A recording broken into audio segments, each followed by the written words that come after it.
Kalau kita tidak alert, opportunity itu lewat begitu saja.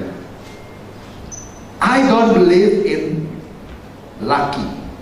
Saya tidak percaya dengan keberuntungan. Kalau keberuntungan itu merupakan sesuatu yang diberikan secara cuma-cuma tanpa upaya kita. No. Saya sangat tidak percaya tentang keberuntungan. Kalau keberuntungan itu dimaknai sesuatu yang tiba-tiba diberikan oleh Yang Maha Kuasa begitu saja. No. Konsep keberuntungan menurut saya adalah pertemuan antara kesempatan dan upaya kita yang berkelanjutan. Itulah yang namanya luck. Sering kita lihat, dia mah untung aja, ya, deket sama bos, karirnya cepet naik. Sering kita dengar begitu ya, sering, ya kan? Dia mah untung aja, bapaknya kaya. No, keberuntungan adalah pertemuan antara kesempatan dan upaya kita yang berkelanjutan mempersiapkannya.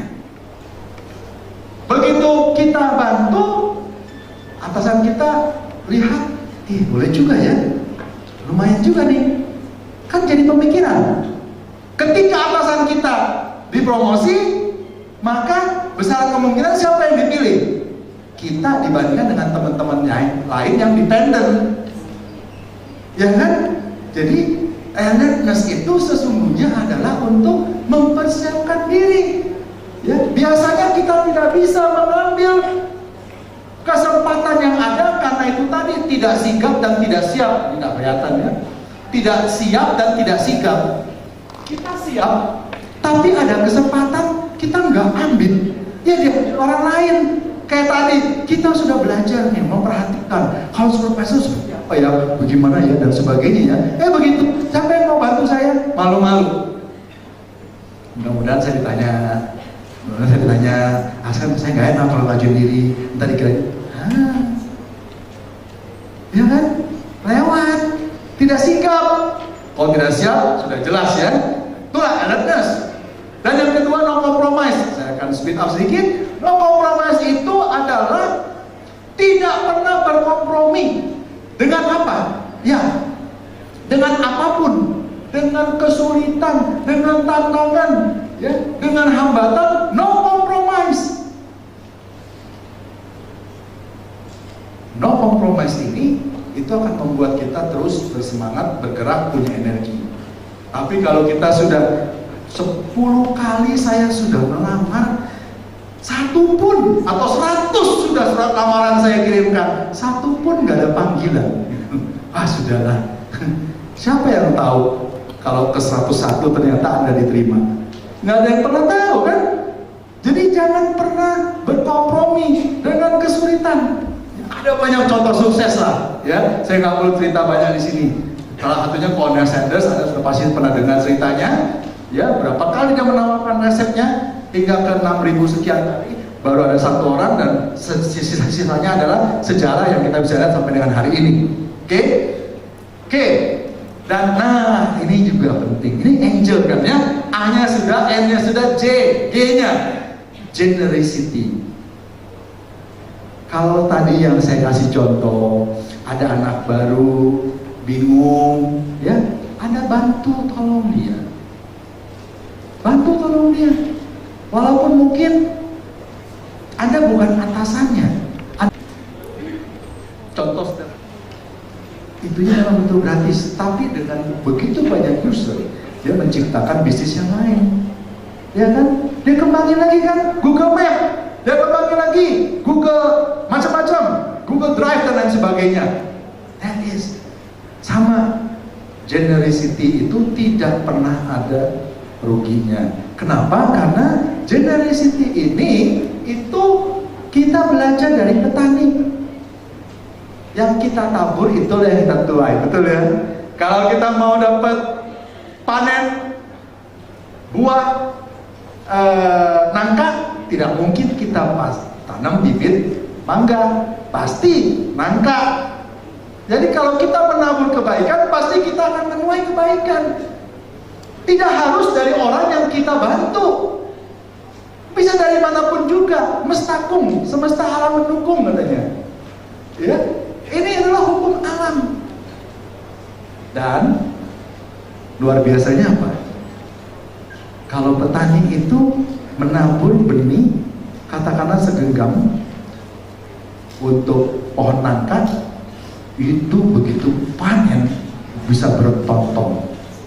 Satu pohon itu bisa berapa banyak, betul ya? Jadi kalau kita menabur, itu satu saat akan kembali kepada kita berlipat-lipat kali. Itulah hukum alam yang selama ini kita lihat hanya melihat seorang petani. Di situ kita bisa dapat insight. Ya, menaburlah kebaikan, dan kalau menabur itu udah nggak usah pikirin. Nanti akan kembali lagi kepada kita berlipat-lipat kali. Nah, itulah yang disebut dengan generosity. Nah, E-nya enthusiasm. Enthusiasm ini jelas. Saya tidak akan berpanjang lebar. Orang yang antusias kayak tadi dicontohkan sama Pak Yosef, ya, jalan juga udah harus jangan loyo-loyo gitu. Ya, saya bilang sama karyawan saya kalau baru itu, saya bilang kamu akan dinilai selama 3 bulan khususnya 3 hal: attitude, knowledge, skill. Tetapi yang utama adalah attitude. Apa yang dinilai, Pak? Bagaimana cara menilainya? Sederhana saja. Kalau kamu masuk kerja itu loyo, kamu tidak punya antusiasme. Bagaimana kamu bisa bekerja dengan baik? Kalau kamu datang ke kantor itu merupakan suatu beban, bagaimana bisa memberikan prestasi? Anda harus enjoy, fun tadi kan? Harus enjoy. Makanya kalau hari Jumat itu ada postingan TGIF, thanks God it's Friday. Saya selalu tidak pernah balas. Kalau thanks God it's Friday, berarti kita ini sedang hidup dalam penjara. Hari Jumat itu adalah hari kebebasan kita, makanya kita bersuka cita. Jadi Senin sampai hari Jumat itu kita hidup dalam penjara dong. Penjara daripada pekerjaan kita. No. TGIW. Thanks God I'm working. Terima kasih Tuhan, saya masih ada pekerjaan. Saya masih bisa berkarya, saya masih bisa bekerja. Itu harusnya. Jadi mulai hari ini jangan lagi pernah posting hari Jumat TGIF. Kalau mau thanks God for every day, ya kan? Thanks God for every day. Setiap hari baru kita berterima kasih.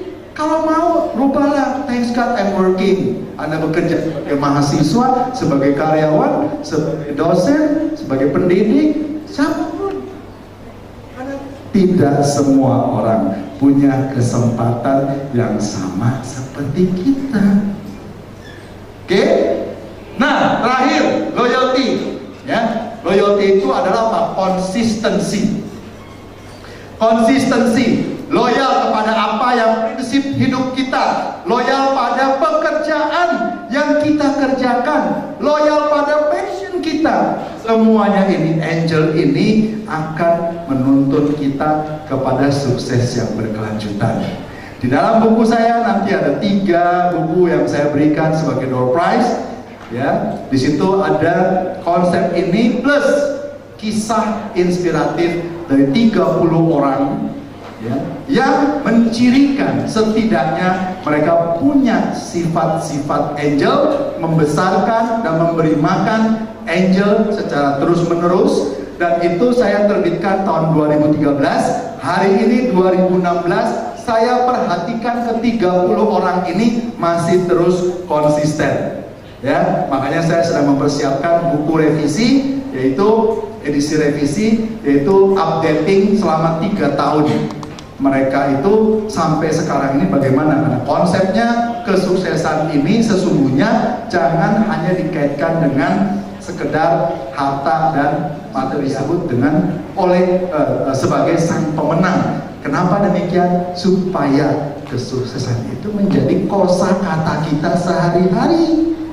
Dan kalau itu menjadi kosakata kita sehari-hari, kesuksesan itu bukan sesuatu yang luar biasa. Sekaligus juga kita mengucap syukur untuk setiap nikmat yang kita dapatkan setiap harinya dari Tuhan Yang Maha Esa. Sekian dan terima kasih. Saya mahasiswa Magister Manajemen di Universitas ini. Saya setuju dengan anggapan dari Paul yang tentang kesuksesan adalah tingkat di mana seseorang bergerak ke depan, ke atas, terus maju dalam menjalani hidupnya. Kendati terdapat berbagai rintangan atau bentuk-bentuk kesengsaraan lainnya. Nah, pertanyaan saya ingin menanyakan anggapan Bapak bahwa kita nih kadang hidup dalam stigma, dalam arti entah di masyarakat kita atau dari orang tua kita sendiri bahwa kita sukses ini diukur ketika kita misalnya bisa mencapai posisi tertentu atau kita bisa menjadi seorang PNS atau bisa menjadi apa yang kita sudah terukur gitu. Sehingga cita-cita kita dari kecil, kalau cita-cita jadi apa, pengen jadi dokter, jadi apa. Sementara banyak saya lihat di luar negeri ataupun ada beberapa teman saya yang dia bisa meraih kesuksesan tanpa harus dengan seperti itu. Dia work with passion, dia suka dengan apa, dia mewujudkan itu dan akhirnya dia bisa sukses. Nah, menurut Bapak seperti apa sih? Gitu. Yang penting sekarang bahwa kita bilang tahun depan, katakanlah kita mau move kemana, itu sebagai target kita kan ya. Nah, kalau itu target kita dan kita capai, kita harus rayakan diri kita, rayakanlah. Bahkan setiap hari pun bisa dibikin target. Hari ini saya mau achieve ini tertentu. Once itu tercapai, kasih apresiasi pada diri kita. Let's say,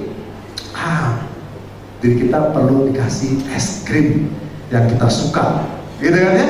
Gak apa-apa, belilah esnya, makanlah ini dan rayakan ini sebagai kesuksesan kita. No matter orang lain bilang, segitu doang, no matter. Yang penting kita menganggap bagaimana persepsi terhadap diri kita, itu yang paling penting. Memang konsep kesuksesan ini saya sangat senang sekali.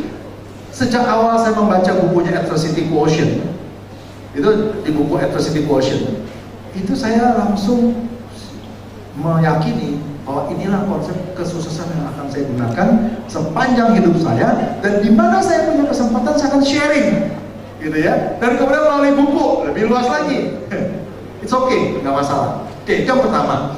Terus yang kedua tadi mengenai apa? Sorry, yang kedua tadi soal apa? Ada 2 pertanyaan nggak? Nggak? Oh, cuma 1 aja ya? Ya gitu aja. Ya, jadi nggak usah pusing. Orang lain itu bilang kita itu belum sukses gitu ya. It's okay. Menurut Anda, menurut kalian begitu, it's okay. Tapi saya meyakini diri saya itu mampu menciptakan kesuksesan walaupun sekecil mungkin. Dan sesungguhnya kesuksesan besar itu merupakan kumpulan dari kesuksesan yang kecil-kecil itu. Gitu ya? Oke. Kadang banyak orang yang berakhir tidak bahagia, dan menurut saya cara mengimbanginya itu dengan rasa bersyukur. Yang ingin saya tanyakan di sini, bagaimana cara Bapak mengimbangi antara being content atau rasa bersyukur dengan achieving more goals? Terima kasih, Pak. Oke. Jadi kalau itu maka tidak akan berakhir dengan ketidakbahagiaan. Kenapa? Karena mimpi itu sendiri kan saya yakini bahwa ini mimpi itu membuat saya itu akan bahagia. Kenapa? Karena saya menjadi bermakna bagi orang lain. Tentu dalam bentuk-bentuk yang masing-masing orang pada porsinya. Misalkan Anda sebagai Putri Indonesia, itu kan pasti ada tujuannya, gitu ya, terhadap lingkungan yang lebih luas dari keluarga dan sebagainya. Sementara kalau saya melalui saya adalah seorang konsultan, jadi banyak membantu perusahaan. Itu kalau misalkan apa yang saya lakukan itu bermakna, maka saya akan merasa bahagia, gitu. Bahwa salah satunya saya harus update terus, ya loh. Kalau saya nggak update, kan saya ketinggalan. Ya, jadi saya as a consultant saya harus update, membaca, kita diskusi, kemudian lihat perkembangan, mengamati alert. Saya mengamati banyak hal yang terjadi Tentu begitu mengamati itu, saya kaitkan dengan expertise saya as a consultant, marketing consultant. Ini aspek marketing itu gimana? Sehingga ketika bicara dengan klien, ketika memberikan solusi-solusi bagi klien, itu membumi. Nah, ketika itu it works, kan ada suatu kebahagiaan, ya, kepuasan. Perkara dibayar itu adalah hasil. Jadi orientasi saya adalah bukan mencari uang, tapi bagaimana memberikan dampak positif. Nah, dari situ kemudian baru uang menyusul, ya kan? Artinya kita jangan mengejar uang, uang dia mengejar kita. Teman-teman semuanya, terima kasih juga buat Bu Emi, Pak Andreas, dan teman-teman di Trisakti.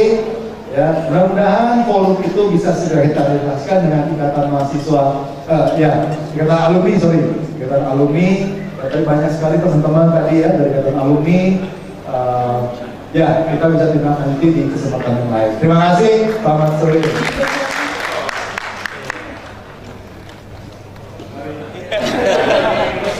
Akhirnya dapat juga foto.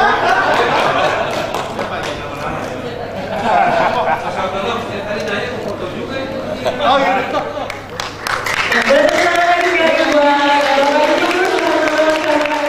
Kita memberikan banyak motivasi dan ajaran bagi kita semua. Terima kasih banyak Pak. Nomor dari Putri Indonesia Anindya nomor 84. Siapa nomor 84? Coba yang di depan.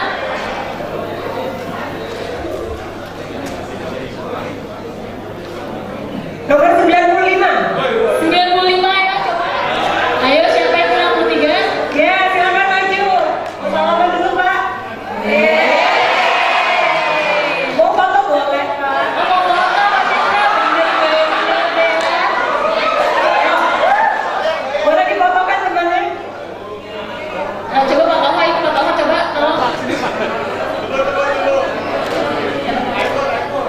Nah, Pak Chandra nampaknya senang sekali ya.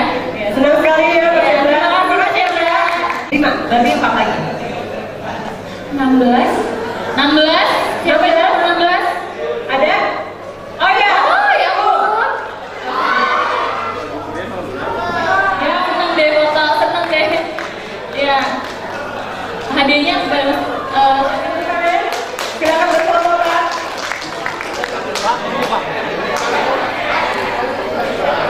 Indonesia Intelijensi tahun 2014. Nomor 61. Ayo siapa itu? Dihitung sampai 3 ya. Ya boleh berfoto.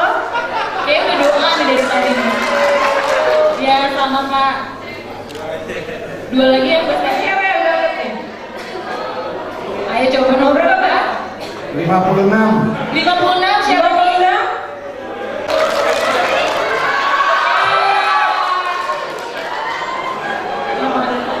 Ya boleh berfoto dulu sama Mas Raim. Mas Raim ini alumni kan juga ya? Alumni Magister Management.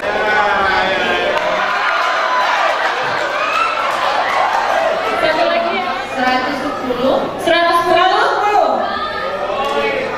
1. Foto bersama dulu. Terima kasih Ibu.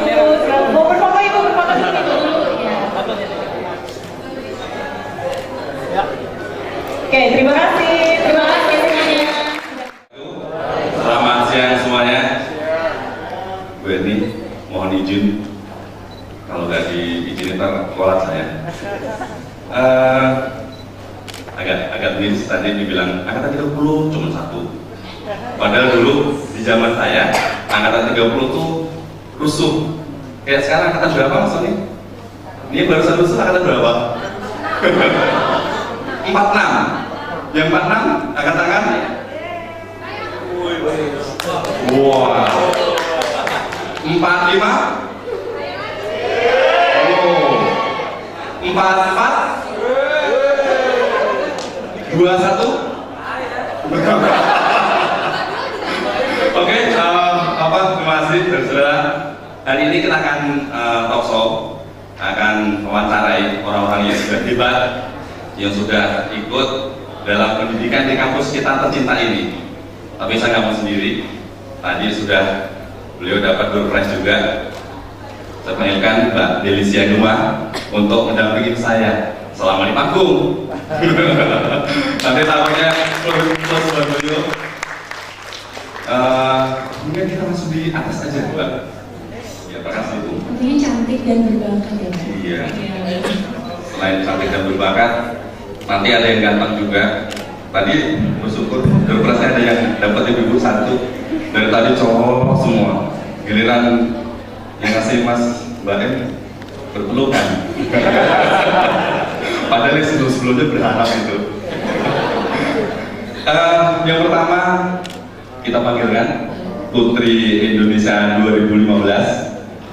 Kita beri applause buat untuk di atas panggung. Silakan. Langsung yang kedua yaitu Mbak Sriana Siombing, Putri Indonesia Intelijensia 2014. Silakan duduk saja. Mic-nya boleh sembari duduk saja karena jadi putri pun juga butuh pendidikan yang memadai. Terus pertanyaan saya untuk kedua-duanya adalah apa sih yang sudah dilakukan sebagai Putri Indonesia selama ini dan Putri Intelijensia 2014 selama ini? Bisa ke teman-teman apa sih aktivitasnya? Mungkin itu, silakan. Mungkin yang sudah dilakukan selama menjadi Putri Indonesia 2015. Teman-teman di ruangan ini selamat siang ya, siang menjelang sore semuanya. Sepertinya kurang menyapa. Oh, Mungkin sekali lagi siapa lagi? Selamat siang semuanya. Iya, masih semangat. Baru beda ternyata. Ingat zaman-zaman kuliah. Masih sih nanti sebentar lagi akan balik ke kampus lagi. Jadi suasananya ini mengingatkan pada kampus dari Februari 2015 yang saya lihat sebagai Putri Indonesia ini kita punya kesempatan yang sangat besar dan juga punya kekuatan di mana kita bisa merangkul masyarakat untuk melakukan hal-hal yang positif. Karena yang nyata bisa dilihat adalah pertama kekuatan sosial media. Ini nanti akan berbicara tentang marketing juga ada hubungannya gitu. Dimana sebagai public figure mempunyai kekuatan untuk mempengaruhi masyarakat Indonesia, bahkan masyarakat internasional juga. Nah, saya sebagai Putri Indonesia juga punya kesempatan untuk mengunjungi daerah-daerah di Indonesia di mana tidak semua orang memiliki kesempatan yang sama, sehingga saya memanfaatkan kesempatan ini untuk berbagi dengan teman-teman yang ada di luar sana. Karena kan ketika saya mendatangi setiap daerah di Indonesia itu secara tidak langsung belajar tentang Indonesia. Apa yang dipelajari? Budayanya, kemudian orang-orangnya, karena kan kita berinteraksi langsung dengan orang-orang daerah. Kemudian banyak sekali yang pelajaran baru yang saya dapatkan ketika menjabat sebagai Putri Indonesia. Mungkin bisa disampaikan sedikit kesannya. Ini kan baru berapa jam ya di kampus Trisakti ini, melihat teman-teman di sini mungkin ada yang disampaikan perihal ini mahasiswanya dari tadi sebenarnya pengen foto bareng sih dari tadi. Nanti ada sesinya sendiri. Tadi saya ngomong sama Mas Baim sebagai alumni dari Magister Manajemen Trisakti gitu. Hallnya bagus gitu, maksudnya tempatnya sangat nyaman untuk belajar, apalagi untuk seminar seperti ini. Karena nggak semua kampus punya prep gini ya, maksudnya untuk fasilitas nggak semua kampus punya suasana tempat duduk yang bisa lihat panggung secara keseluruhan gitu. Kalau misalnya di beberapa kampus kan ada yang datar-datar aja kayak gitu. Dan saya lihat Magister Manajemen di Universitas Trisakti ini memiliki alumni-alumni yang sukses, bisa dikatakan sukses. Semoga bisa menginspirasi seluruh mahasiswa yang sekarang masih belajar di sini. Amin. Amin. Saya mau nanya nih, kalau ada nggak sih pengalaman menarik selama menjadi Putri Indonesia 2015 dan mungkin apa sih kira-kira pencapaian tertinggi selama menjabat sebagai Putri Indonesia 2015? Pengalaman menarik banyak sekali yang menarik dan hal-hal baru yang membuat saya wah kaget gitu, tapi benar-benar seru banget. Dan yang paling berkesan itu adalah ketika mewakili Indonesia di ajang Miss Universe 2015 kemarin. Tahun kemarin. Iya.